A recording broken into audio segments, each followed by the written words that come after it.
2012 সালে যখন ফেসবুক ইনস্টাগ্রামকে কিনে নেয় তখন এর এমপ্লয়ি ছিল মাত্র 13 জন, রেভিনিউ ছিল শূন্য। অনেকে বলা শুরু করছিলেন জাকারবার্গ কি করছেন, কিন্তু তিনি যেটা দেখতে পেয়েছেন অন্যরা সেটা দেখতে পায়নি। ইনস্টাগ্রাম তখন সেলফোনে ফটো শেয়ারিং এর ফিউচার হয়ে উঠছিল। মানুষ ধীরে ধীরে ফেসবুকে অ্যালবাম আপলোড করার বদলে ইনস্টাগ্রামে মোমেন্ট শেয়ার করা শুরু করছিল।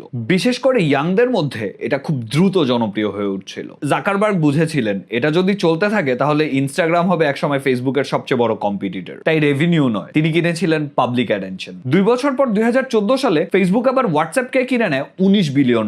হোয়াটসঅ্যাপের ইয়ারলি রেভিনিউ তখন ছিল মাত্র $10 মিলিয়ন, এমপ্লয়ি কাউন্ট 50। তাহলে এর মূল্য এত কেন? কারণ তখন হোয়াটসঅ্যাপের ইউজার বেস ছিল 450 মিলিয়নের বেশি। নতুন করে প্রতিদিন যুক্ত হচ্ছিল আরো 1 মিলিয়ন ইউজার। ফেসবুক তখন ওনাভো নামের একটা ডেটা অ্যানালিটিক্স অ্যাপ দিয়ে অন্য অ্যাপগুলোর জনপ্রিয়তা পর্যবেক্ষণ করত। সেই ডেটাই দেখাচ্ছিল হোয়াটসঅ্যাপ শুধু একটা মেসেজিং অ্যাপ নয়, ভবিষ্যতে ফেসবুকের বড় কম্পিটিটর হতে পারে। জাকারবার্গ আগেই বুঝেছিলেন ভবিষ্যতে ইন্টারনেট শুধু টেক্সট বেসড নিউজ ফিডে সীমাবদ্ধ থাকবে না, মানুষের কমিউনিকেশন অ্যাপ্রোচ হবে ফটো শেয়ারিং আর প্রাইভেট মেসেজিং। তাই তিনি রেভিনিউ দেখেননি, কিনেছিলেন ইউজার বেস আর ফিউচার মার্কেট। আজ ইনস্টাগ্রাম আর হোয়াটসঅ্যাপ মেটার অ্যাডভার্টাইজিং আর বিজনেস ইকোসিস্টেমের মূল ভিত্তি। এখন প্রশ্ন হচ্ছে জাকারবার্গ কি তখন $1 বিলিয়ন হোয়াটসঅ্যাপ আর ইনস্টাগ্রামই কিনেছিলেন, না কিনেছিলেন আমাদের অ্যাটেনশন?